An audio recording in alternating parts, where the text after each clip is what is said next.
ക്രിസ്തുവിൽ എല്ലാവർക്കും വന്ദനം. വീണ്ടും ഇൻ ക്രൈസ്റ്റ് യൂട്യൂബ് ചാനലിൽ കൂടെ നിങ്ങളെ കാണുവാൻ കഴിയുന്നതിൽ വളരെ ദൈവത്തിന് നന്ദി പറയുന്നു. ഈ ചാനലിൽ കൂടെയുള്ള സന്ദേശങ്ങൾ നിങ്ങൾക്ക് ആത്മീക വർധനവുകൾ ഉണ്ടാക്കുന്നു എന്നറിയുന്നതിൽ വളരെ സന്തോഷം. നിങ്ങൾ ഈ ചാനൽ മറ്റുള്ളവരെ പരിചയപ്പെടുത്തുക. ആത്മീക സന്ദേശങ്ങൾക്കും നിങ്ങളെ പ്രബോധനങ്ങൾക്കുമായി ഈ ചാനൽ മറ്റുള്ളവരെ പരിചയപ്പെടുത്തുക. സബ്സ്ക്രൈബ് ചെയ്യുക. കർത്താവ് ധാരാളം അനുഗ്രഹിക്കട്ടെ. ഒരു ചെറിയ ചിന്ത നിങ്ങളുമായിട്ട് പങ്കുവെക്കുവാൻ ഈ സമയമെടുക്കുകയാണ്. പ്രത്യേകിച്ച് പുതിയ നിയമത്തിലെ ഏറ്റവും മനോഹരമായ പുസ്തകങ്ങളിൽ ഒന്നാണ് എഫേസ്യ ലേഖനം. പൗലോസിന്റെ കാരാഗ്രഹ ലേഖനങ്ങളുടെ ഗണത്തിൽപ്പെടുന്ന എഫേസ്യ ലേഖനം വായിച്ച് മനസ്സിലാക്കാൻ വളരെ ലളിതവും എന്നാൽ അസാധാരണമായ ദൈവിക മർമ്മങ്ങളുടെ കലവറയുമാണ് എഫേസ്യ ലേഖനം എന്ന് പറയുന്നത്. എഫേസ്യ ലേഖനം വായിച്ച് മനസ്സിലാക്കുവാൻ കഴിഞ്ഞാൽ നമ്മുടെ ആത്മീയ ജീവിതത്തിന് ഒരു പുതിയ ചൈതന്യവും ഒരു പുതിയ വീക്ഷണവും ഉണ്ടാകുവാനിടയെത്തരും. എൻ്റെ ആത്മീയ ജീവിതത്തിൽ എന്നെ വളരെ സ്വാധീനിച്ച ലേഖനമാണ് ലേഖനങ്ങളുടെ റാണി എന്നറിയപ്പെടുന്ന എഫേസ്യ ലേഖനം. മറ്റ് ഇതര ലേഖനങ്ങളിൽ നിന്നും വ്യത്യസ്തമായി വഴക്കുകളും ശാസനകളും ഒന്നുമില്ലാതെ പൗലോസ് ഹൃദയം തുറന്ന് അവരെ ക്രിസ്തുവിൻ്റെ എല്ലാ നിറവിനോളവും എത്തിക്കുവാനുള്ള പ്രബോധനമാണ് എഫേസ്യ ലേഖനത്തിൽ നമുക്ക് കാണാൻ പറ്റുന്നത്. എഫേസ്യ ലേഖനത്തിന് മറ്റൊരു പ്രത്യേകതയാണ്, രണ്ട് വ്യത്യസ്തമായ പ്രാർത്ഥനകൾ എഫേസ്യ ലേഖനത്തിൽ പൗലോസ് ആലേഖനം ചെയ്തിരിക്കുന്നത് നമുക്ക് കാണാൻ പറ്റും. 1-ാം അധ്യായത്തിലെയും 3-ാം അധ്യായത്തിലെയും പ്രാർത്ഥന വളരെ ഗൗരവമുള്ള നിലയിൽ പൗലോസ് എടുത്ത് പറഞ്ഞിരിക്കുന്നതും നമുക്ക് ഈ ലേഖനത്തിൽ കാണാൻ പറ്റും. ഈ രണ്ട് പ്രാർത്ഥനകളിൽ കൂടെ പൗലോസ് പ്രാർത്ഥിക്കുന്ന പ്രാർത്ഥനകളിലെ ഒരു 7 പോയിന്റാണ് കമ്പിവാചകങ്ങൾ പോലെ നിങ്ങളോട് ഇന്ന് രാത്രി ഞാൻ പറയാൻ ആഗ്രഹിക്കുന്നത്. ഈ രണ്ട് പ്രാർത്ഥനയിലും കൂടെ പൗലോസിന്റെ മനസ്സിലെ ആഗ്രഹം, പലപ്പോഴും നമ്മുടെ പ്രാർത്ഥനകൾക്കകത്ത് ഒന്നും വരാത്ത കുറെ ആഗ്രഹങ്ങളാണ് പൗലോസ് എഫേസ്യ ലേഖനത്തിൽ കൂടെ എഫേസ്യ സഭയോട് പ്രബോധിപ്പിക്കുന്നത്.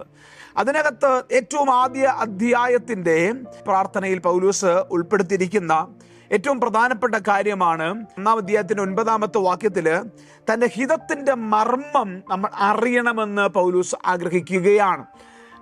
കർത്താവിൻ്റെ അനാദി നിത്യതയിൽ ദൈവത്തിൻ്റെ ഹൃദയത്തിൽ മറഞ്ഞു കിടക്കുന്ന തൻ്റെ ഹിതത്തിൻ്റെ മർമ്മം, എല്ലാം ക്രിസ്തുവിൽ ഒന്നായി തീരുക എന്നുള്ള ആ മർമ്മം നാം അറിയണമെന്ന് പൗലോസ് ആഗ്രഹിക്കുകയാണ്.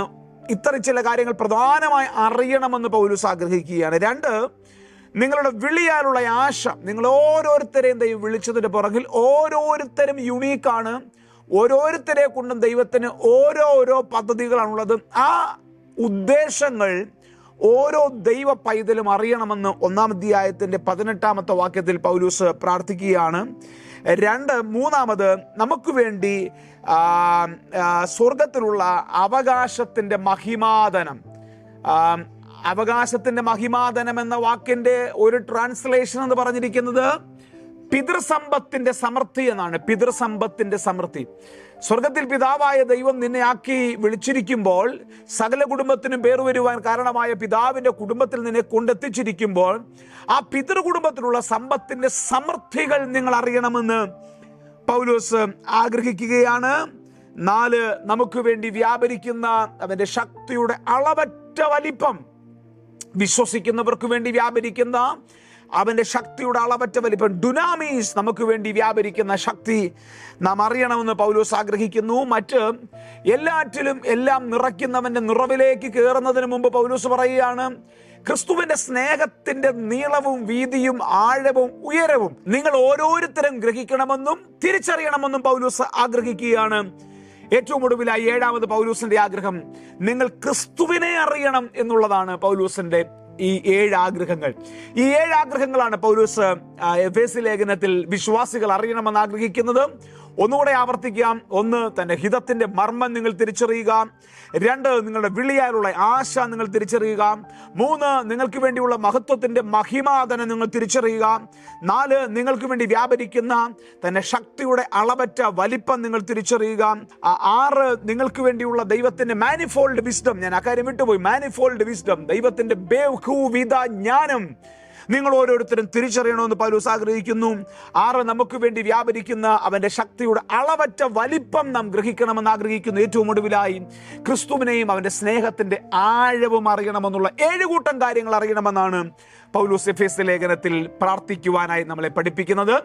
ഈ 7 കൂട്ടം കാര്യങ്ങൾ അറിയുവാൻ വേണ്ടി നമ്മൾക്കുണ്ടാകേണ്ട യോഗ്യതകൾ, നമ്മുടെ ക്വാളിറ്റീസും പൗലോസ് എഫേസ്യ ലേഖനത്തിൽ പറഞ്ഞിരിക്കുന്നത്, അതിന് നമ്മുടെ അകത്തെ മനുഷ്യൻ സംബന്ധിച്ച് ശക്തിയോടെ ബലപ്പെടണം. സൗഖ്യത്തിനും വിടുതലിനും മാത്രം ചർച്ചിൽ വന്നിട്ട് പോയാൽ എഫേസ്യ ലേഖനം പറയുന്ന ഈ അളവിലേക്ക് നമുക്ക് വളരാൻ പറ്റത്തില്ല. അതിന് സൗഖ്യത്തിൻ്റെയും വിടുതലിൻ്റെയും ഫൈനാൻഷ്യൽ ബ്ലെസ്സിങ്ങിൻ്റെയൊക്കെ അപ്പുറത്ത് നമ്മുടെ അകത്തെ മനുഷ്യൻ സംബന്ധിച്ച് ശക്തിയോടെ ബലപ്പെടുവാനിടയായി തീരണം. ഈ 7 കൂട്ടം കാര്യങ്ങളിലേക്ക് നമുക്ക് കടക്കുവാൻ. 2, ക്രിസ്തു വിശ്വാസത്തിൽ നമ്മുടെ ഹൃദയങ്ങളിൽ വസിക്കണം. 3, നാം സ്നേഹത്തിൽ വേരൂന്നണം. ഈ 3 കാര്യങ്ങൾ നിങ്ങൾക്ക് പറ്റിയാൽ പൗലോസ് പറഞ്ഞിരിക്കുന്ന 7 കാര്യങ്ങളിലേക്ക് കയറുവാൻ നമുക്ക് പറ്റും. ഞാൻ ആവർത്തിക്കാം. ഈ 3 കാര്യങ്ങൾ എന്താണ്? 3 കാര്യങ്ങൾ. 1, നിങ്ങളുടെ അകത്തെ മനുഷ്യനെ സംബന്ധിച്ച് ശക്തിയോടെ ബലപ്പെടുക. 2, ക്രിസ്തു വിശ്വാസത്താൽ നിങ്ങളുടെ ഹൃദയത്തിൽ ഇരിക്കുക, നിങ്ങൾ സ്നേഹത്തിൽ വേരൂന്നുക.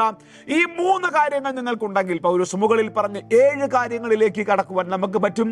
ഈ ചെറിയ ചിന്ത എഫേസ്യ ലേഖനം പഠിക്കുവാനും എഫേസ്യ ലേഖനം മനസ്സിലാക്കുവാനും കർത്താവ് നമ്മളെ കുറിച്ച് ആഗ്രഹിക്കുന്ന നിറവുകളിലേക്ക് കയറുവാനും നിങ്ങൾക്ക് പ്രയോജനപ്പെടട്ടെ എന്ന് പ്രാർത്ഥനയോടെ ഈ ചിലക്കു സന്ദേശം നിർത്തുന്നു. കർത്താവ് നിങ്ങളെ സഹായിക്കട്ടെ. May God bless you.